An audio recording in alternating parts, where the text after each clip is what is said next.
Here is a 2024 Toyota Corolla SE in Ruby Flare Pearl. This is one of the most dynamic sedans on the market, and why should you option the SE over the base? I'm Anthony from Hawkeye Rides. I'm going to tell you that right now.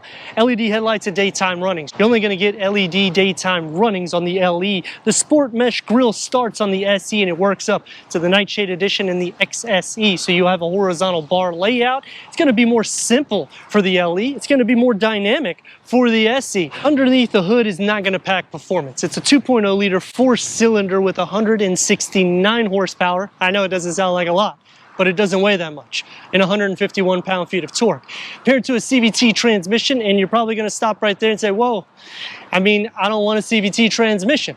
Then you want to go to Volkswagen, or you want to go to Kia. But you're not going to get the sport-tuned suspension that comes with the SE, or these 18-inch gloss gray wheels. Going up the tier to the Nightshade Edition, it's going to be a gloss black. Because this is the SE, the side skirt flares out. The LE is going to take you back in the day. 16-inch wheel covers, optional 16-inch wheels, which will give you a key fob, so you have a push-button start. Whereas if you don't option that, you're gonna have to actually use a key, like back in the 90s, to start the car. And the same thing for the cargo, so just something to think about. But if you are thinking about the Honda Civic, this is going to look more dynamic, and it's not as long as that vehicle, but you're still getting the same cargo capacity and interior space for the front occupants. The rear will start sacrificing a little bit. Trunk lid spoiler, LED taillights with the gloss black that's going to surround it, and the lower gets dual exhaust finishers with more or less a diffuser, and you're getting 31 mpgs for the city and 40 mpgs for the highway. It's sipping fuel, and yet you have a dynamic style. It's a sleeper under the hood. But do you want to pay for the performance, spend the extra dough on maintenance and gas, or do you want to get the sleeper that's underneath the hood of this, and you get the styling and you're still keeping up with the traffic for your day in and day out use? Just let me know what you think in the comments. Quick release going into 13.1 cubic feet of storage.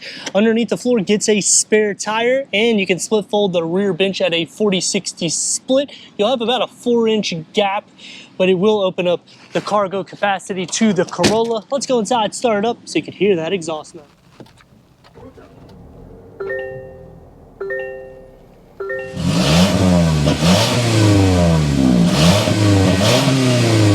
Six-way manual adjustment for the driver, four-way manual adjustment for the passenger. Sport cloth seats. The XSE will have 8-way power seat adjustment with soft tech interior and heated front seats. Headroom and leg room.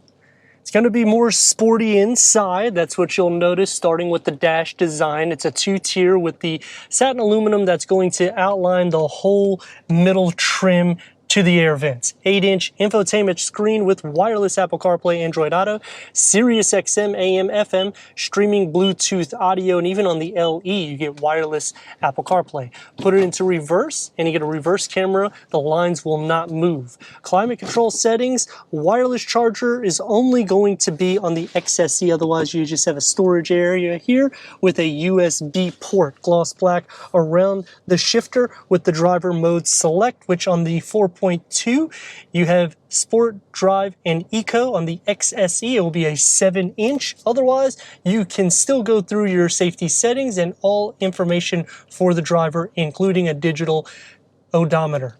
3-spoke steering wheel, multi-function with adaptive cruise control and lane keep assist.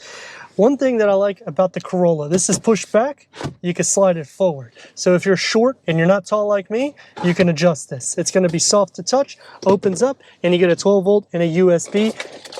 And I didn't forget about the key fob. Here it is for the Corolla. The door panels will configure into the dash, and it's going to bulge out to give more of a sport vibe. It's going to be soft to touch where it needs to be, one touch up and down for all the windows, satin aluminum around the grab handle, and the contrast stitching with a medium-sized storage pocket with the beverage holder carved out. For the back seats, should you option a Camry, or will it be efficient for somebody that's over 6 foot? Headroom, it's going to be kind of grazing.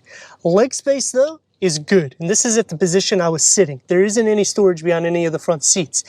2 USB ports, armrests with cup holders, and the door is going to be soft where it needs to be and more everyday on the top so it's easier to clean, and a storage pocket that you can fit a flask standing sideways. Sliding into the center, you'll be sharing some feet space. Butt and shoulder space isn't that bad considering this is not that wide of a car, but headroom will become an issue for somebody over 6 foot. What is an SE? Well, it's a sport tuned suspension. We're going to see how well it handles with that performance underneath it. 151 pound-feet of torque. Don't go crazy, CVT, but let's see what she got.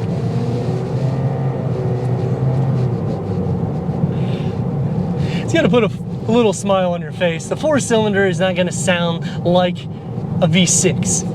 Just disqualify that right off the bat. But it doesn't really have a drone sound to it.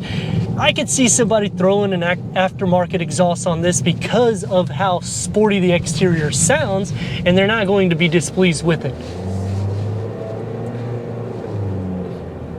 But motivation, it's going to take a little bit of time because it's not packing a lot of horsepower underneath the hood. If you're looking for the performance variant, you want to go to the GR Corolla. It's going to take me to some pros and cons. Starting with the pros is how performance derived the exterior looks, and yet it's a sleeper underneath the hood and you're getting over 30 mpgs. That's insane because usually a car that looks sporty, it's not going to get that many mpgs. Even if you go to Kia, you're going to be getting a little less than that. And if you go to Honda, it's going to be more grown up, very long, in which I want a smaller car, so I'm going to the Corolla. Is this going to be enough for you, or should you go up to the Camry, which is going to also give me another pro? You can option this as the SE. I wouldn't recommend the LE only because you're going to have to tack on some options in which you might as well get the SE because it's going to work out cheaper and it's going to look more sporty with that upgraded suspension. Can you fit family? Yes, you can. If people were tall like me, it's going to be a bit of a problem. But typically 4 people are in a car. Not a lot of times there's 5 people in a vehicle, and if that's the case, then you may want to consider the Camry. 169 horsepower is not something that is bad, but it would be nice that it had about 180 to 200, because what happens on a daily is this.